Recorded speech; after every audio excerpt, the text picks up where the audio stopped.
మిత్రులు ప్రజానీకానికి CPM party తరఫున నమస్కారాలు. భారత communist party Marxist CPIM Telangana రాష్ట్ర 4వ మహాసభలు జనవరి 25 నుండి 28 వరకు సంగారెడ్డి పట్టణంలో జరగబోతూ ఉన్నాయి.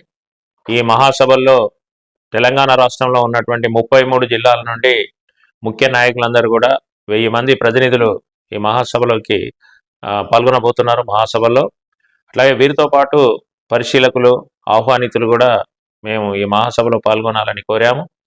అందుకని పెద్ద కార్యక్రమం సంగారెడ్డిలో జరగబోతా ఉంది. ఇది కేవలం సంగారెడ్డికి, ఉమ్మడి మెదక్ జిల్లాకే పరిమితం కాదు. ఈ మహాసభలో జరిగేటువంటి చర్చలు తెలంగాణ సమగ్ర అభివృద్ధి గురించి, తెలంగాణ రాష్ట్రంలో ఉన్నటువంటి పేద ప్రజల యొక్క సమస్యల పరిష్కారం కోసం, కష్టజీవుల సమస్యల పరిష్కారం కోసం, అట్లాగే తెలంగాణ రాష్ట్రంలో ఇప్పుడున్నటువంటి కాంగ్రెస్ పరిపాలన, గతంలో జరిగినటువంటి బీఆర్ఎస్ పరిపాలన, ఈ రెండు పరిపాలనలు ప్రజలకు అవసరమైనటువంటి న్యాయం చేసేటువంటి దాంట్లో అటు బీఆర్ఎస్ కానీ ఇటు కాంగ్రెస్ కానీ ఈ రెండు కూడా వెనుకబడ్డటువంటి పరిస్థితి మేము గమనిస్తున్నాం. అందుకని ఇవాళ తెలంగాణ ప్రజానీకం యొక్క సమస్యల పరిష్కారం కావాలంటే, తెలంగాణ రాష్ట్రం సమగ్రంగా అభివృద్ధి జరగాలంటే ఒక ప్రత్యామ్నాయమైనటువంటి కార్యక్రమం, విధానాలు ఇవాళ తెలంగాణకు అవసరమని రుజువైతా ఉంది. మరి ఈ ప్రత్యామ్నాయం కాంగ్రెస్ దగ్గర, బీజేపీ దగ్గర, లేదంటే టీఆర్ఎస్ దగ్గర లేదు. అది వామపక్షాల దగ్గర ఉంది. వామపక్షాలు బలపడడం వల్ల, ఎర్రజెండా బలపడడం వల్ల ఈ తెలంగాణ పోరాట వారసత్వం గతంలో నైజాం నవాబుకు వ్యతిరేకంగా, జాగీర్దారులు, జమీందారులు, భూస్వాములకు వ్యతిరేకంగా, వెట్టి చాకిరికి వ్యతిరేకంగా ఆనాడు ఎర్రజెండా నాయకత్వంలో పెద్ద ఎత్తున కూడా సాయుధ రైతాంగ పోరాటం జరిగినటువంటి గడ్డ ఇది. ఆ పోరాట వారసత్వాన్ని ముందుకు తీసుకుపోగలిగేటువంటి చైతన్యం కానీ, అట్లాంటి విధానాలు కానీ, అట్లాంటి ఒక మార్గదర్శకత్వం కానీ ఇవాళ ఎర్రజెండాకు, సిపిఎంకు, వామపక్షాలకు ఉంది తప్ప ఇతరులకు లేదు. అందుకని రేపు సంగారెడ్డిలో జరిగేటువంటి మహాసభలు ఈ అంశాలన్నీ కూడా ప్రతినిధుల ముందు చర్చ జరిపి ఒక ప్రత్యామ్నాయ మార్గాన్ని మేము నిర్దేశించబోతున్నాం. అందుకని భవిష్యత్ తెలంగాణ అభివృద్ధికి, భవిష్యత్ తెలంగాణ పోరాటాలకు సంగారెడ్డి జిల్లా వేదిక కావడం అనేటువంటిది చాలా ముఖ్యమైన విషయంగా మేము ఇక్కడ భావిస్తూ ఉన్నాం.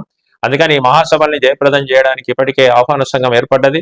ఇందులో ముఖ్యమైన నాయకులు, ప్రజా సంఘాల నాయకులందరూ కూడా బాధ్యత తీసుకొని మేము ఇంటింటికి వెళ్ళి ప్రజల్ని కలిసి, అట్లాగే పరిశ్రమలలో కార్మికుల మద్దతు ఈ సందర్భంగా మేము అడుగుతా ఉన్నాం.